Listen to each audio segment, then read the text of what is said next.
Heavy হয়েছে। আর YouTube দেখে দেখে যা করে না হেভি করে, মানে আপনারাও ভাবতে পারবেন হেভি মানে হেভি করে।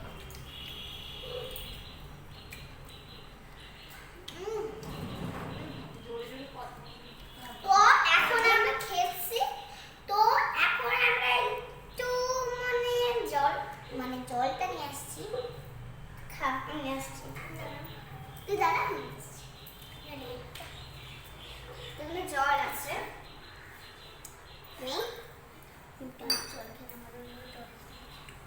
দুজনে কাছাকাছি হয়। ও শুধু জল খায়, তো আমার কিছু না, আমি খাচ্ছি।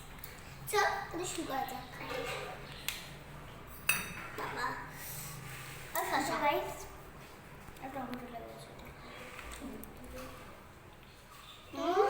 আপনারা এটা ট্রাই করতে পারেন, খেতে এত টেস্টি, মানে মানে আমি মুখ থেকে একটু ছাড়তে পারছি না, ভাবতে পারছেন কতটা ভালো হয়েছিল।